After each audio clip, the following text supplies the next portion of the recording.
लखनऊ विधानसभा में आज बजट सत्र का चौथा दिन था। चौथे दिन कई सारे सवाल विपक्ष की तरफ से उठाए गए, जिसका जवाब मुख्यमंत्री योगी आदित्यनाथ की तरफ से दिया गया। इस दौरान बेसिक शिक्षा मंत्री संदीप सिंह से खास बातचीत की। हमारे संवाददाता ने क्या कुछ उनका कहना था विधानसभा की कार्रवाई को लेकर, सुनिए।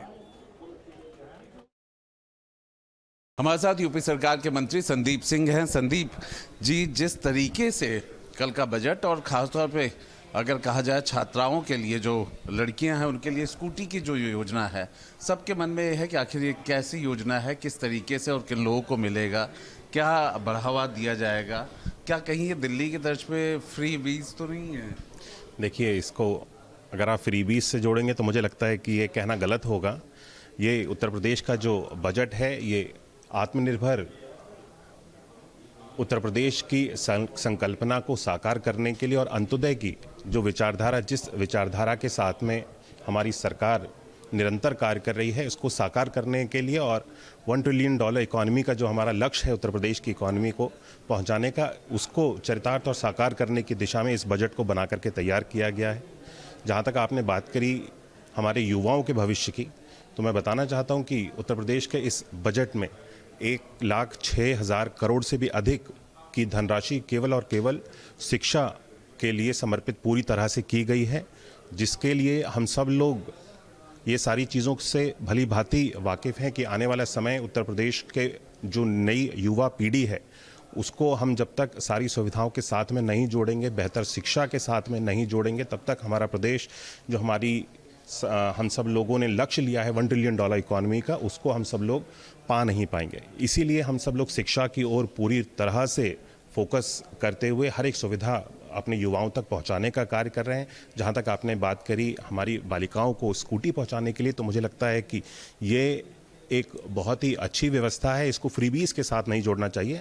हर एक बच्चे को, किसी भी तरह की बालिकाओं को असुविधा ना हो अपने यातायात में या अपने शिक्षा से संबंधित या किसी भी अन्य अपने जो भी भविष्य से संबंधित किसी भी तरह की सुविधाएं जो उनको चाहिए या किसी भी तरह के प्रयास करने हैं, उसमें यातायात की किसी भी तरह की उन सब लोगों को दिक्कत ना हो, इसको देखते हुए भी हमारी बालिकाएं हैं उनके प्रति उनके सहयोग के लिए एक योजना को बनाकर के माननीय मुख्यमंत्री जी द्वारा लागू किया गया और ये उनके लिए बहुत ज़्यादा लाभदायक साबित होगी। हर एक व्यक्ति की आय को बढ़ाने के लिए हम सब लोगों ने जो प्रयास किए हैं, पर कैपिटा इनकम को बढ़ाने का कार्य किया है और उत्तर प्रदेश का बजट का भी जो आकार है वो निरंतर बढ़ता चला जा रहा है। और उत्तर प्रदेश के इस बार के बजट में भी और पिछले सभी बजटों में भी जितने भी निम्न वर्ग के आम व्यक्ति हैं, उन सब लोगों की खास तौर पे उन सब लोगों को सशक्त और मजबूत बनाने के लिए निरंतर प्रयास किया जा रहा है। हर एक व्यक्ति को हम सब लोग जो भी उसके अधिकार हैं, उन अधिकारों से हम जोड़ने का कार्य करेंगे और अंत्योदय की जो विचारधारा है,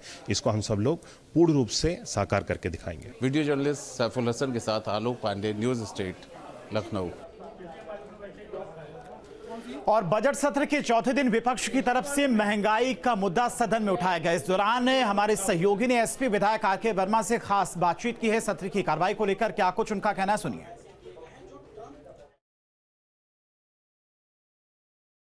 समाजवादी पार्टी के वरिष्ठ विधायक आरके वर्मा हमारे साथ हैं। किस तरीके से सदन चल रहा है और क्या है आज के मुद्दे? देखिए, आज का मुद्दा जो प्रश्नकाल अभी रहा है, उसमें मेरे द्वारा महंगाई का मुद्दा उठाया गया। पूरे देश से लेकर के प्रदेश तक बढ़ती हुई महंगाई के कारण जो मध्यम वर्गीय है, गरीब है, किसान है, छोटा व्यापारी है, छोटा नौकरी पेशा है, उसकी कमर टूट गई है। उसके बुजुर्गों की दवाई, बच्चों की पढ़ाई बाधित हो रही है। लेकिन सरकार ये कहती है कि हम प्राइस मॉनिटरिंग सेल के द्वारा उसका समीक्षा करते हैं, उस पर नियंत्रण करते हैं। लेकिन सच ये है कि आप जुलाई से लेकर के अक्टूबर के महीने तक आप देखेंगे तो जो आवश्यक वस्तुएं हैं, जैसे लहसुन, प्याज, टमाटर को ही ले लीजिए, उसकी कीमतें 50 से लेकर के 100 रुपया किलो हो जाती है। वहीं पर जब किसान पैदा करता है, किसान बेचता है, तो टमाटर 3 रुपये किलो से लेकर के 5 रुपये किलो बेचता है। तो एक तरफ सरकार कहती है हम समीक्षा करते हैं और दूसरी तरफ वो बिचौलियों के साथ खड़ी रहती है, काला बाजारियों के साथ खड़ी रहती है। अगर सरकार काला बाजारियों के साथ, बिचौलियों के साथ, जमाखोरों के साथ नहीं खड़ी होती तो उनको बचाने का काम क्यों करती है? उनको बचाने का काम नहीं करना चाहिए। सत्ता पक्ष की तरफ से क्या जवाब आया? सत्ता पक्ष की तरफ से जब आप झूठा रहा है, वो उन्होंने कहा कि हमने वैट कम किया, हमने कहा कि हम आवश्यक वस्तुओं की बात कर रहे हैं, जो भारत सरकार के द्वारा आवश्यक वस्तु अधिनियम है जिसमें 38 सामग्रियां हमारी हैं, हम उसकी समीक्षा करने की बात कर रहे हैं। अगर आप जीएसटी की बात कर रहे हैं तो मैं ये जानना चाहूँगा कि हीरा सोना चांदी पर जीएसटी सरकार 3% से कम लेती है, वहीं पर जो गरीब आदमी, जो मध्यम वर्ग इस्तेमाल करता